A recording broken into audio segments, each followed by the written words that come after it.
I've always been fascinated by ghost towns, the eerie silence that hangs in the air, the forgotten remnants of people who once lived vibrant lives. So, when I had the chance to visit Bodie, California, one of the most famous ghost towns in America, I couldn't resist. But what was meant to be a day of exploration turned into the most terrifying experience of my life. The drive was long, the desert landscape stretching endlessly in all directions.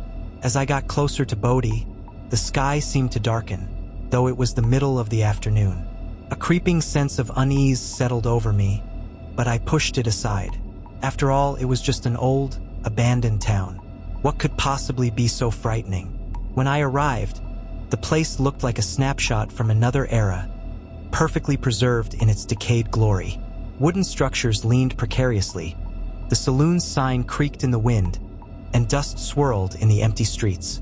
There were no other visitors that day, which only added to the isolation. I started walking around, taking pictures and reading the historical plaques. It was easy to imagine the town bustling with life.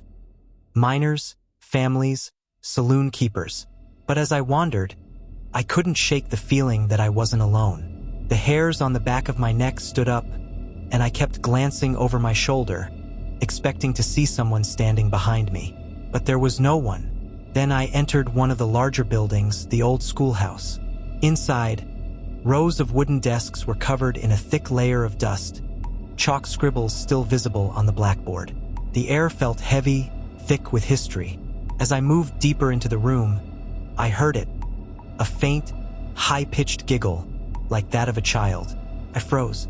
The sound echoed through the empty schoolhouse, unmistakable. My rational mind tried to explain it away. Maybe it was the wind or an animal outside. But deep down, I knew better. Suddenly, the room felt colder. The temperature must have dropped by 10 degrees. I could see my breath fogging in front of me. That's when I saw movement in the corner of the room, near the back of the classroom. There, standing by the blackboard, was a little girl. She was dressed in old-fashioned clothes, a pale dress, lace at the sleeves, and her hair tied in braids. But there was something wrong with her. Her skin was ashen, her eyes dark hollows, and her mouth was twisted into a cruel smile. She didn't move. She just stood there, staring at me with those empty eyes.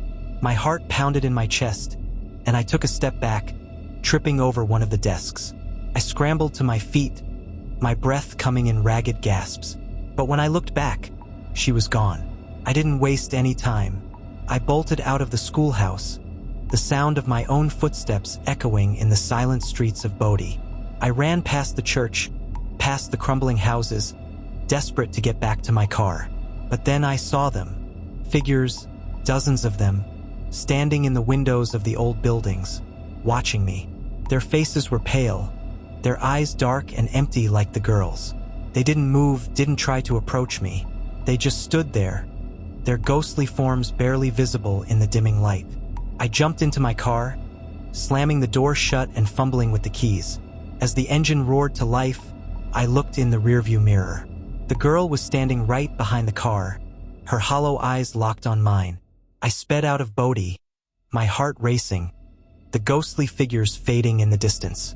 I didn't stop driving until I reached the highway, the safety of civilization wrapping around me like a blanket.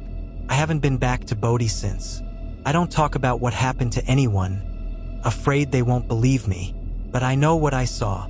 The town of Bodie may be a historical relic, but something still lives there. Something that's been waiting in the shadows for over a century. And it's still watching.